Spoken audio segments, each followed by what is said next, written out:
Hello friends, welcome to the video lectures of Internet of Things. Here we are going to discuss about the prototypes that you need to design while making Internet of Things. Making a prototype first has many benefits. You will definitely come across problems in your design that you need to change and iterate.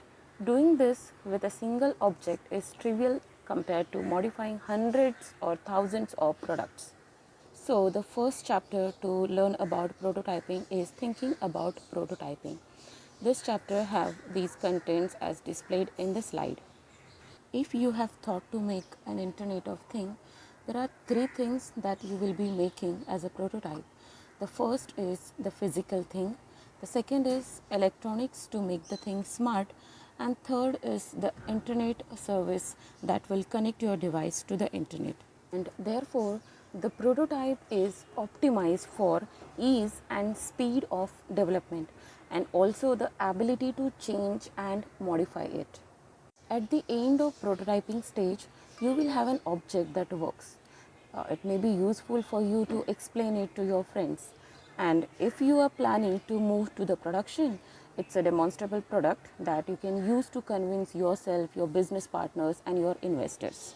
When you are going to start working towards your prototype, it is good idea to jot down some ideas or draw out some design ideas with pen and paper. Sketching is good idea in the process of exploring the problem space, iterating through different approaches and ideas to work out what works and what doesn't can be determined using sketching. Another thing to consider while prototyping is familiarity.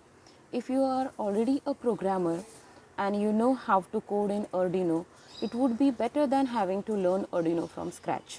It is worth considering the relationship between the cost of a platform against the development effort that the platform demands. This trade off is not hard and fast, but it is beneficial if you can choose a prototyping platform in a performance or capabilities similar to the final production solution. This way, you will be less likely to encounter any surprises over the cost or even the wholesale viability of your project down the line. The cheapest possible way of creating an electronic device might currently be an AVR microcontroller chip, which you can purchase from a component dealer for around 200 rupees. For many of you, this platform may not be a viable solution as it has less capability and performance. You can step upwards to approximately 1000 or 1500 to purchase Arduino or a similar microcontroller. It would be a good option for you as it has a board with labeled headers to help you wire up components more easily. It has a USB port where you could plug in a computer and have a well supported IDE to help you make programming easier. For more money, around 3000 or 3500, you could look at the BeagleBone or Raspberry Pi processors, which runs on Linux and have enough processing power and RAM to be able to run a high level programming languages. If you have thought not to use embedded platform, you can think about using smartphones instead. The smartphone might cost you around 30,000 or 40,000, but they carry more powerful features like connectivity to the internet, input capabilities like touch screen, button press, or the output capabilities like vibration, sound, etc. Here is one of the case study of Internet of Things, the Bublino. Bublino, original hardware connected an Arduino to the motor for an off-the-shelf bubble machine. The original prototype had a Bluetooth-enabled Arduino, which was meant to connect to a Nokia phone which was programmed with Python for Series 60.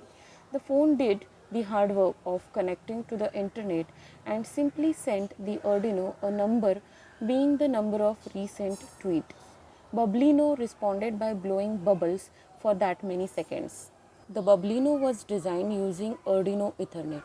This means that the Twitter search and XML processing are done on the device itself so that it can run completely independently of any computer as long as it has an Ethernet connection. Although Ease of prototyping is a major factor.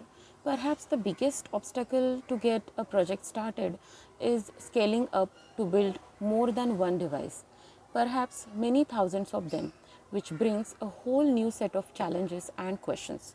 When you are scaling up, you may think about moving to a different platform for cost or size reasons. If you have started with free-form powerful programming platform, you may find that porting the code to a more restricted, cheaper and smaller device will bring many challenges. You can use digital fabrication tools to achieve mass personalization. Also, you can use cloud computing techniques to store the data that is collected by the Internet of Things. There are a lot of arguments already while defining closed and open sources. There are two issues that need to be referred. First, your assertion as the creator of your intellectual property rights. And second, your user's right to freely tinker with your creation. If you declared copyright on some source code or design, someone who wants to market the same project cannot do so by simply reading your instructions and following them. That person would have to instead reverse engineer the functionality of the hardware and software. That's how the closed sources work. In the open source model, you release the sources that you used to create the project to the whole world. If you are not used to do this practice, it might seem crazy. Why would you give away something that you care about? There might be some reasons for it. You may gain positive comments from people who liked it. It acts as a public showcase of your work, which may affect your reputation and lead to new opportunities. People who used your work may suggest or implement features or fix bugs. The obvious disadvantage of being open source is people will steal your idea. In general, if you talk to people about an idea, it's hard enough to get them to listen because they are waiting to tell you about their great idea. If people do use your open source contribution, they will most likely be using it in a way that interests them. Releasing your project as open source may take more resources. If you are designing for other people, you have to make something of high standard. But for yourself, you often might be tempted to cut corners. If you say you have an open platform, releasing only a few libraries and month afterwards with no documentation or poor quality documentation can be considered rude. Also, your open source work should be compatible with other open platforms too. In some ways, being a good citizen is a consideration to counterbalance the advantages of the gift economy idea. But of course, it is natural that any economy has its rules of citizenship. It is important for you to understand that the open source have possibility of using it to competitive advantage. First, using open source work is often a no risk way of getting software that has been tested, improved and debugged by many eyes. As long as it isn't licensed with an extreme viral license, you really have no reason not to use such work, even in a closed source project. Using open source aggressively gives your product the chance to gain mind share. If your open source project is good enough and gets people attention more, it can much more easily gain the goodwill and enthusiasm to become a platform. One step further in the idea of open source used aggressively is the idea of business using open source strategically to further their interest and undermine their competitors. Many companies invest heavily in open source projects. In economics, the concept of complements defines products and services that are brought in conjunction with your product. If the price of one of those goods goes down, then demand for both goods is likely to rise. Companies can therefore use improvements in open source versions of complementary products to increase demand for their products. If you have decided to go for your project as open source, standardize the things that are core to your business competitor. It may help to undermine that competitor. While prototyping your project as open source, Try to understand the risk and opportunities involved with open source kind of projects. You need not to make mandatorily your project completely open source or closed source. You can have a mixed approach. Few features can be open and few features can be kept closed. Preferring closed source for your project, you can expect that a project might not be just successful but huge. That is a mass market commodity. Let's talk about one example called Nest, an intelligent thermostat. The area of smart energy metering and control is one in which many people are experimenting. The moment that an international power company chooses to roll out power monitors to all its customers, such a project would become instantaneously mass market. If you have a problem with a component or a library or a question about how to do something, you can simply do a Google search on the keywords and you will find a YouTube video or a blog post or some code. Mindshare may be important as you scale up.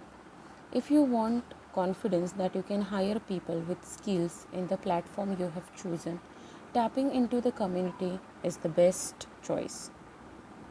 When you are an inexperienced maker, using a platform in which other people can mentor you is invaluable. If you have a local meeting for makers, you will very often find someone who is willing to take you through the basics. This is a fascinating time to be getting involved in the Internet of Things. Well, that was all about the previous chapter. Next chapter is prototyping embedded devices. The contents of the chapters are listed in this slide. Now, for sure, you have an idea for a thing, and you know that it has some sort of interactive or electronic side too. The more you dabble in electronics and microcontrollers, the bigger your collection of spare parts and leftovers from previous project will grow. This leftovers you can use to try out some of your ideas. This chapter starts with a look at electronics because whatever platform you end up choosing, the rest of the circuitry that you will be built to connect it will be pretty much the same. Most of the prototyping can be done on what are called as solderless breadboards. They enable you to build components together into a circuit with just a push fit connection, which also means you can experiment with different options quickly and easily. When it comes to thinking about the electronics, it is useful to split them into two main categories. One is sensor and the other is actuators. Sensors are the ways of getting information into your device, finding out things about your surroundings. And the actuators are the outputs of the device. They can be monitors, lights, and so on, which let your device do something to the outside world. The simple way to sense is through digital I/O, which has only two states. A button can either be pressed or not, or an LED can be off or on. These states are usually connected via general purpose input output pins and map a digital 0 in a processor to 0 volts in the circuit and the digital 1 to set voltage. Usually the voltage that the processor is using to run is between 5 volt to 3.3 volt. If you want more than just on and off, you need an analog signal. You can do so using potentiometer. Potentiometer can read the values from the position of rotary knob. You will get varying voltage depending on knob's position.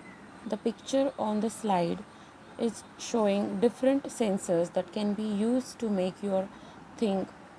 One of the simplest and yet most useful actuator is LED, that is light emitting diodes. You can use LEDs to show the output in terms of bistates. The more complicated actuators can be the motors. Stepper motor can be moved in steps as the name implies. Usually a fixed number of steps perform a full rotation. DC motors simply move at a given speed when told to. Both type of motors can be one directional or move in both directions. The flow of data from sensors to actuator is depicted here. A temperature sensor is sensing a heat. The sensor then sends this detected signal to the control center. Control center sends command to the sprinkler where sprinkler turns on and puts out the flames. From the perspectives of electronics, the starting point for prototyping is usually a breadboard. This lets you push fit components and wires to make up circuits without requiring any soldering and therefore makes experimentation easy. When you're happy with how things are wired up, it's common to solder the components onto some protoboard, which may be sufficient to make the circuit more permanent and prevent wires from going astray. Moving beyond the protoboard, options tend to involve learning how to lay out a PCB. If you have ever opened up a desktop PC, you have seen that it's a collection of discrete modules to provide different aspects of functionality. It has a main motherboard with its processor, one or two smaller circuit boards providing the RAM, and a hard disk to provide the long term storage. So, it has a lot of components which provide a variety of general purpose functionality and which all take up a corresponding chunk of physical space. There are two choices for your prototype electronic. You can have a microcontroller or you can have system on chips. The SoC, that is system on chips, lie between the low end microcontroller and a full blown PC. You can choose microcontrollers or system on chip. These are few factors which affect choosing your platform. The processor speed matters. This processor speed is given in terms of MIPS, that is millions of instructions per second. Amount of RAM required is also a matter of concern. For a device like Internet of Things, lot of RAM is not required. Networking aspect is also important when we are talking about Internet of Things. Providing USB connections to your microcontroller is also an important factor. Power consumption factor is required to consider because your Internet of Things are not going to connect to the wall connection all of the time. They are more portable. How are you going to interface the sensors and other circuitry with your microcontroller? This is also an important factor. Furthermore, physical size and form factor is also a component to consider while choosing your microcontroller. Without a doubt, the poster child for the Internet of Things and physical computing in general is the Arduino. The standard Arduino board has gone through a number of iterations: Arduino NG, Decimela, Duminolov, and Uno. The Uno features an Atmega 328 microcontroller and a USB socket for connection to a computer. It has 32 KB of storage and 2 KB of RAM. The Uno also provides 14 GPIO pins, of which 6 can also provide PWM output and 6 10-bit resolution ADC pins. The Atmega's serial port is made available through both the IO pins and via an additional chip, the USB connector. If you need more space or a greater number of inputs and outputs, you can consider Arduino Mega 2560. The experience of working with a board may be the most important factor, at least at the prototyping stage. The Arduino is optimized for simplicity, and this is evident from the way it is packaged for use. Using a single USB cable, you cannot only power the board but also push your code onto it. To develop on Arduino, you can use Integrated Development Environment (IDE). It is very simple to use. Most Arduino projects consist of single file of code, so you can think of IDE mostly as a simple file editor. Connecting to the board should be relatively straightforward via a USB cable. Sometimes you might have issues with the drivers or with permissions on USB port. The Arduino doesn't by default run an OS as such, only the bootloader, which simplifies the code pushing process.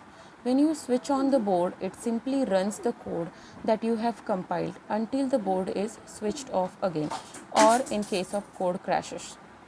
The language usually used for Arduino is a slightly modified dialect of C++, derived from the wiring platform.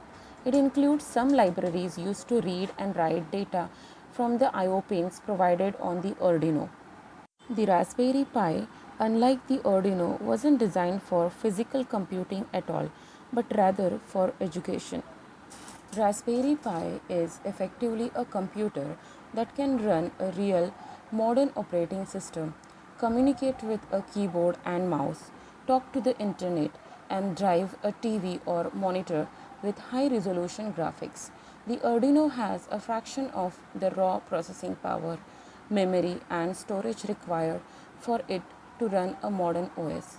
The Pi Model B has built in Ethernet and can also use cheap and convenient USB Wi Fi dongles rather than having to use an extension shields like in Arduino.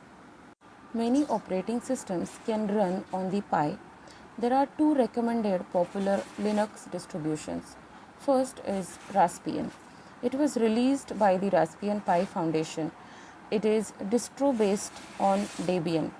This is the default official distribution and is certainly a good choice for general work with Pi. The other one is Occidentalis. It is the Adafruit customized Raspbian. Unlike Raspbian, the distribution assumes that you will use it headless, that is, not connected to a keyboard and monitor. Raspberry Pi uses Python as a programming language.